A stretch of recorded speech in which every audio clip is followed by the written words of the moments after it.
Hello and welcome. Today in the library of Gandalf we tell the story of Isildur, king of Arnor and Gondor, the man who saw his island of Numenor be destroyed, who cut the ring from Sauron's hand and was then corrupted by its power. He was then killed by orcs, lost the ring and set the stage for what would be the most epic adventure of all times, the quest to destroy the ring by Frodo and the Fellowship. This is the life of Isildur. Isildur was born in the island of Numenor in the year 3209 of the Second Age. His younger brother Anarion was born 10 years later. They lived at the haven of Romena, on the east coast of the island of Numenor. Their father was Elendil and their grandfather was Amadil, the lord of Andúnie. The lords of Andúnie were descended from the kings of Numenor, through Silmarion, the daughter and eldest child of the fourth king of Numenor, Tar Elendil. The first king of Numenor was Elros, the half-elven, who had chosen the life of man, while his brother Elrond chose the life of elves. Over time, the king of Numenor grew to resent their ancestors' choice and desired eternal life for themselves. They became estranged from the elves and from the Valar, and they neglected the worship of Eru Ilúvatar, the one who had created them. A small group of Numenorians remained friendly with the elves and faithful to Eru and the gods called Valar. They were called the Faithful. Among these men were the lords of Andúnie. In 3262 of the Second Age, Ar-Pharazôn, the king of Numenor, at the time took Sauron captive and brought him to Numenor. Sauron allowed himself to be taken because he wanted to corrupt the Numenorians in order to bring about their downfall.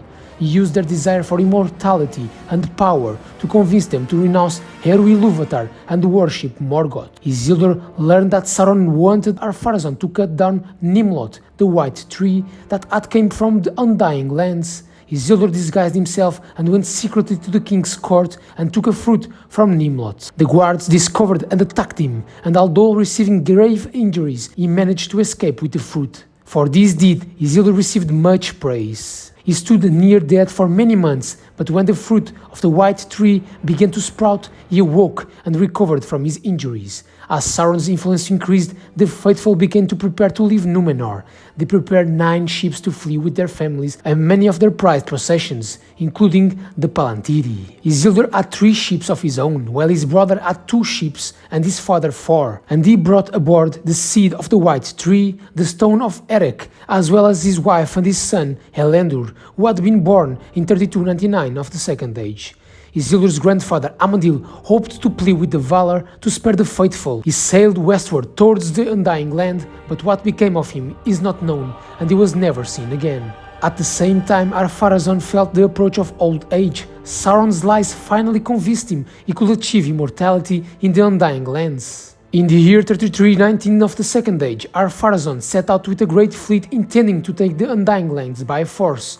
But when he set foot on the shore, Eru Ilúvatar caused the seas to open up and Valinor was hidden. The fleet sank and Numenor was destroyed by a great wave. At the same time, Isildur and the 9 ships of the faithful left Numenor but were spared, and a great wind from the west sent them to the shores of Middle-earth. Elendil landed in the north with 4 ships, while Isildur and Anarion came to the mouths of the Anduin. In 3320 of the Second Age, Elendil and his sons established the North Kingdom of Arnor and the South Kingdom of Gondor. Elendil was the High King of both realms, but he ruled from Arnor and committed the rule of Gondor to his 2 sons.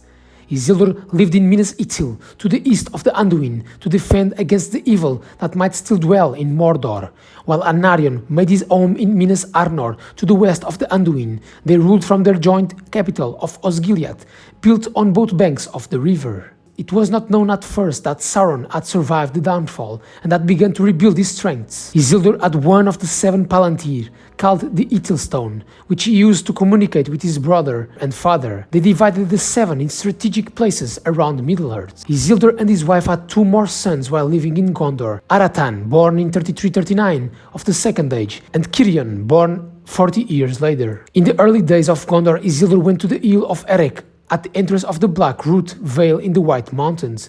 On the hilltop he placed the stone of Erech, a great black sphere that he had brought from Numenor. Isildur met with the king of the Mountain Men, who swore allegiance to Isildur upon the stone, but later when Isildur called upon the men of the mountains to join the fight against Sauron, They refused. Isildur cursed them and said that they would never rest until they fulfilled their oath, and they haunted the paths of the dead. Sauron attacked and captured Minas Ithil in 3429 of the Second Age. Isildur escaped with his wife and sons and the seed of the White Tree. Isildur and his family boarded ship at the mouths of the Anduin and sailed around the coast of Middle-earth, seeking Elendil in Arnor. In 3430 of the Second Age, Elendil consulted with Gil-galad, the last High King of the Noldor in Middle-earth, who lived in Lindon, west of Arnor. Gil-galad and Elendil formed the last alliance of elves and men, opposing Sauron. That same year, Isildur's youngest son, Valandil, was born at the home of Elrond in Rivendell.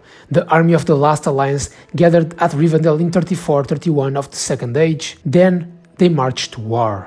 Isildur and his three oldest sons, Elendur, Aratan, and Cirion, went with the army, while Isildur's wife and their youngest son, Valandil, remained in Rivendell. The War of the Last Alliance began in 3434 of the Second Age. Sauron's forces were defeated in the Battle of Dagorlad on the plain outside Mordor, and the army of the Last Alliance entered Sauron's realm and laid siege to Barad-dûr. The siege lasted 7 years, and many men and elves were killed, including Isildur's brother Anarion, who died in 3440 of the Second Age. 1 year later, Sauron himself came down from his tower. He fought with Gil-galad and Elendil on the slopes of Mount Doom. Sauron's body was cast down, but Gil-galad and Elendil died in the struggle. Elendil's sword, Narsil, broke beneath him. It was then that Isildur took up the hilt of the sword and used the broken blade to cut the One Ring from Sauron's hand.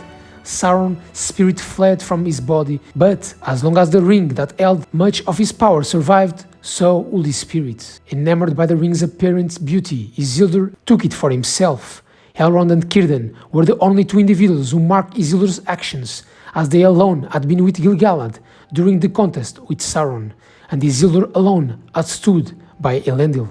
Not long after, with the heat-induced marking of the ring still visible, Isildur wrote a short account of the ring and its apparent properties, noting that it had burned his hand so badly that he believed he would be in permanent pain for the rest of his life. He noted that the ring as it cooled seemed to shrink and that the writing upon its other band seemed to be fading. He theorized that the heat from Sauron's hand might have caused the writings to remain visible, and that by hitting it again might produce the same effect. However, he was already so enamored by the ring that he refused, even in writing, to take any action which might cause harm to it. Isildur assumed kingship of both Gondor and Arnor, but intended to return to the north and leave Anarion's son, Meneldil, to rule in the south, after mentoring him in the duties of a king. On the summit of Amon Anwar, in the Firian wood, Isildur entombed the body of his father Elendil.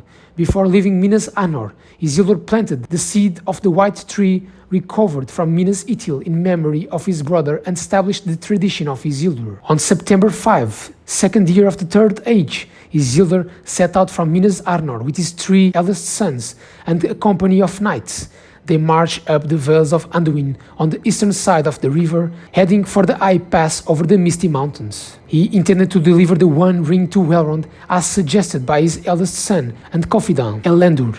30 days later, on October 4, Isildur's company was attacked by orcs near the Gladen Fields. The orcs were unaware that Isildur had the One Ring, but drawn by its power, they attacked. Isildur's men were outnumbered 10 to 1, and though they initially managed to repel the attack by forming a shield wall, the orcs renewed their assault after nightfall, and the men were overwhelmed. Before the battle had begun, Isildur had sent away his esquire, Hotar, bearing the shards of his father's sword, Narsil. Isildur kept the One Ring, but it was useless in defending his men against the orcs. Isildur's son Aratan was mortally wounded, and his son Cirion was killed. His eldest son Elendur begged him to flee in order to prevent the orcs from capturing the ring. Isildur agreed and parted with great sorrow from Elendur, who was slain leading the remaining knights on battle. Isildur put the ring, despite its pain, and made for the river Anduin. He removed his armor and waded into the river, intending to try to cross it. The current was strong, and despite his great strength, it pulled him towards the marshes of the Gladen Fields. Then the ring left Isildur's finger and was lost in the waters. He rose out of the water, but was spotted by orcs who killed him with arrows. The One Ring remained in the Gladen Fields until Deagol found it in 2463 of the Third Age. Isildur's body also lay in the waters, undiscovered by his kin, but his weapon and armor were later recovered near the place of battle. Isildur's youngest son Valandil became the High King of Arnor when he came of age in the year 10 of the Third Age, but he did not claim the kingship of Gondor, and the two kingdoms became separated. Gondor continued to be ruled by the heirs of Anarion, while Arnor was ruled by the heirs of Isildur.